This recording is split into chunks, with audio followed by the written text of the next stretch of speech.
jour mu génne ko dugal ko dans la cause. bu ñu génnee ci droit pour ñu dugg ci politique. kii xam nga droit parce que léegi non c'est pas la première fois.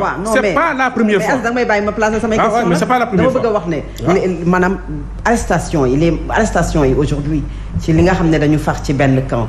yow nga far ci coalition Benno Bokk Yaakaar. nga fekkee parti démocratique. 2012 ñaata arrestation la ñëw fii 2012 benn parti PDS ñaata arrestation la am. bëri na. ok est-ce que dama ne toll la nañu 93. est-ce que toll nañu. 93 ñaata arrestation avait parlé de 1000 et quelques 93. 1000 et quelques détenus lors des manifestations. 600 libérés. 600 libérés il reste encore. am na lu ñu def rek. loolu aussi. xam nga yow jàpp na la judiciarisation de l'espace public aujourd'hui. mais non c'est normal. mais réewum droit nu nekk ku wàcc yoon da looy teg ci yoon c'est-à-dire li xewoon ci dëkk bi mars. ba 2023.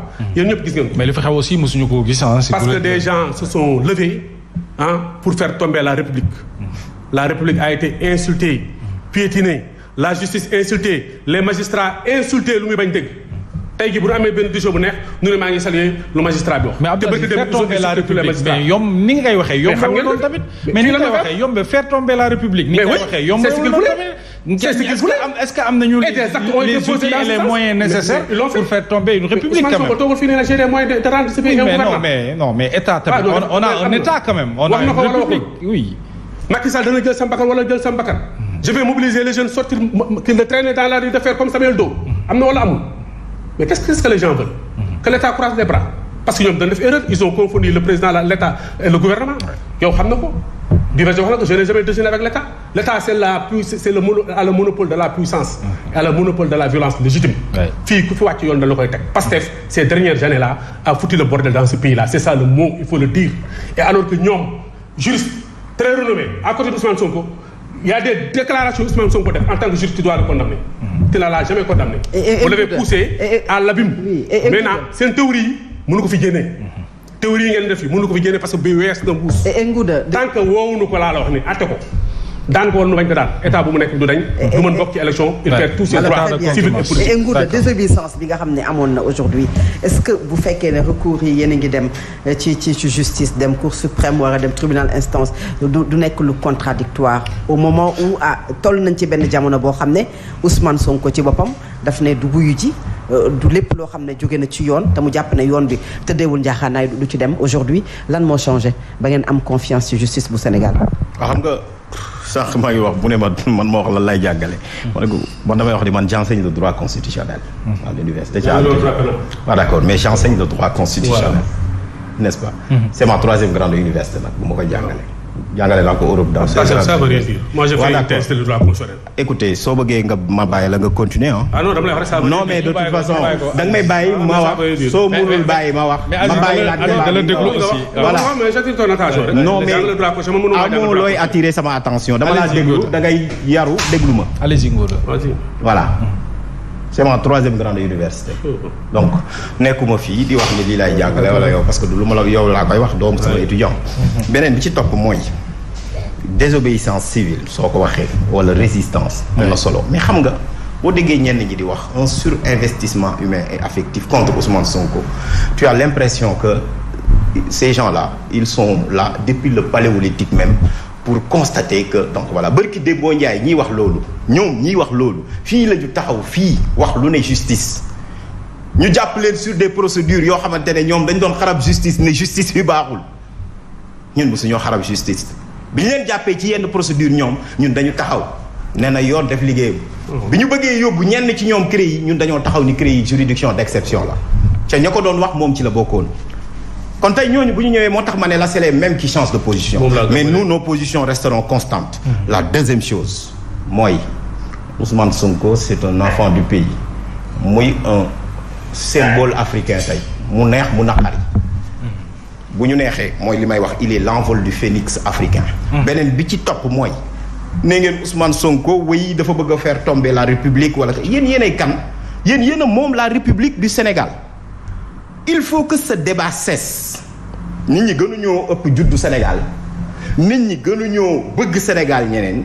bu leen yaakaar ni ñi ñuy wax Macky Sall muy gouvernement muy yéen muy ay DG moomu leen réew mi l'État fait partie du système il y a un pays une nation qui s'appelle le Sénégal yàgg naa ko wax il y avait un rêve qui s'appelle le Sénégal ma jox la exemple Aly Ngouille Ndiaye taxawul fii bërki démb def discours am ne waruñoo jël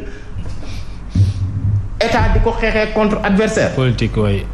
Mohamed Boun Abdallah Dionne taxawul fii ne je suis le candidat de la réconciliation ñoom ñëpp dañoo génn door ko wax quand ils sont à l'intérieur ils le disent pas. man xam nga man géré wu ma loolu ce sont des Sénégalais qui étaient aux affaires li ma mën a wax mooy loolu ku nekk man dama factuel dama ne la ñooñu yor nañ fi ndomba tànk suñu waxee loolu kon ça veut dire que Ousmane Sonko li mu doon wax am na parce que ñi nga xam ne ñoo doon ànd ak Macky Sall di ko jàppale du ñu n'importe qui ci ndomba tànk yi ñu yoroon. qu'est-ce qui a changé pour aujourd'hui ngeen am confiance en justice. xam nga li tax.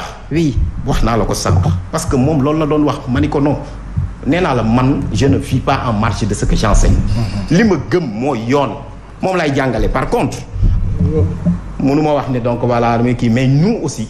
on a am na luñ yàlla may ci loolu lu mu ñu baaxee li ma gëm mooy nee naa la si le droit est dit et bien dit Ousmane Sonko va recouvrer ses droits beneen bi si topp mooy damay wax il parle de la République qu'est-ce que la République on pense que la République ce sont les gouvernants au pouvoir ñooy ñëw di jiiñ viol nit di comploter contre moom on pense que dans une République dañuy ñëw ay nit ñoo xamante ne dañuy jël ay milices waxuma ko le procureur de Kolda moo ko wax le 27 mai à 16h des gens yoo xam ne ils étaient dans des véhicules pick-up non immatriculés ñoo doon ñëw di saboter la caravane de Ousmane Sonko ba mu am le décès de Aliou Bodian âgé de 37 ans. amul enquête amul dara. 2021 plus de 14 morts amul enquête amul dara 2023 ñaata nit ñoo dee. voilà des gens. très bien yoo xamante ne ñooy toog di wax la République non. la République elle est souillée. par ñi nga xam ne ñooy wax loolu xam nga la moo tax. parce que une république elle est assise sur des valeurs. très bien ma daaneel. la république ma wax la république c'est le nombre des gouvernants et leur durée au pouvoir mooy lan. nit ñi mënuñu fexe ba defee ni nguur gi dañ yaa dans stratégie de conservation des pouvoirs dañu naan diw day bokk diw du bokk. loolu sénégalais yi ñoo koy wax. Ousmane Sonko sera candidat. te dara mënu ko tere mu doon candidat. mais si jamais loolu amul nguuda est-ce que parti bi mi ngi xalaat peut-être un plan B. Pastef n'a pas de plan. Pastef a un projet et ce projet est donc symbolisé, incarné par Ousmane Sonko. Ousmane Sonko a été désigné candidat officiel du parti Pastef par la haute autorité le 13 juillet 2023. Et le retrait des fiches de parrainage, stratégie là alors? Non. Oui. Une stratégie politique man sama yoon nekku ci. li officiel laa lay wax. Ousmane Sonko a été désigné comme candidat officiel et il sera candidat et il sera sur la liste que va dresser le conseil constitutionnel. c'est clair Ngouda alors Aziz ñu bàyyi la nga daaneel ñu mën a tëj émission bi. non pour wax ko ne ko les valeurs. oui xam nga fan la yàqu ñoom bu ñu duggee ci politique bi. et je suis heureux tey qu'il assume son appartenance. et lu ngeen di xaar ci gouvernement bi. qu'il assure son appartenance à Pastef. parce que mi ngi doog egsi. non bul wax lu ma waxul. non Pastef nga bokk.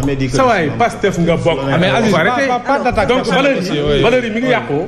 ba ngeen defee est-ce que ba ngeen duggee ci politique bi. indi fi lu fi mës a am. mais dafa am fu mu daanelee ma daanelee foofu. Ousmane Sonko ne sera pas candidat. et le Sénégal est sans gouvernement. loolu mooy seen souhait. ne sera pas candidat loolu mooy seen souhait. d'accord ci yoon discours bi muy wax nag. noo ko si juuti 2019. discours bi defe naa yow booy na sa nopp. Karim Wade sera candidat ñun ñii wax na ko ci plateau yi ba sonn. très bien mais bu ñu demee ba ak conseil constitutionnel. ak jeudi ak yeneen ak recours yeneen def duñ ci gagné dara. mais la parce que ñoom lu ñuy xalal. ñee. du yoon. très bien et c'est dommage que des gens comme ça pour man noo dugg Ousmane Sonko ci bu dugg. alors juste la question de Fatou très rapidement ñu ngi acculé derrière. bon pour le gouvernement. ñetti fan Sénégal. non dama ne la. 5 kay plutôt 5 jours sans gouvernement ça c'est inédit hein. ban jeexital la am ci réew mi. ah mais quand même. les élections marche force dafa nànk. le pays a un président de la République. le pays a un président de la République. waaw. le pays a un premier ministre. oui. Le pays a un secrétaire général du gouvernement. Et ses adjoints. Le pays a un secrétaire général de la présidence. Et ça suffit. Et c'est effectivement. Lu fi des fii cette période-là. c'est expédier les affaires courantes. Les affaires courantes par nature, les affaires courantes urgentes ak les affaires en cours. Très bien. Et ça tout le monde le fait et le gouvernement le fait parfaitement. Très bien. Maintenant nag tabb gouvernement nag ça c'est la prérogative du président de la République. borom ndekki nag ku ko yeewu ku ko njëkk yow di nga xaar. Et il en a l'habitude. De toute façon, le Sénégal, voilà un gouvernement qui va continuer le travail qui a été entamé. Merci beaucoup. Mais il n'y a pas péril en la demeure. Merci beaucoup Abdoul Aziz Diop ñuy fàttali ne yow yaay directeur général bu Société des mines de fer du Sénégal oriental, membre également de Benno Bokk Yaakaar. Mbour peut-être sur le gouvernement. li may wax c'est un non-sens. Changer de gouvernement à quelques mois de l'élection présidentielle. beneen bi si topp mooy man dama naan nous sommes les médecins de l'État comme disait le professeur Aïvo. Et il nous faut guérir la transhumance au lieu de parler de changement de gouvernement. Très bien, merci beaucoup Ngouré.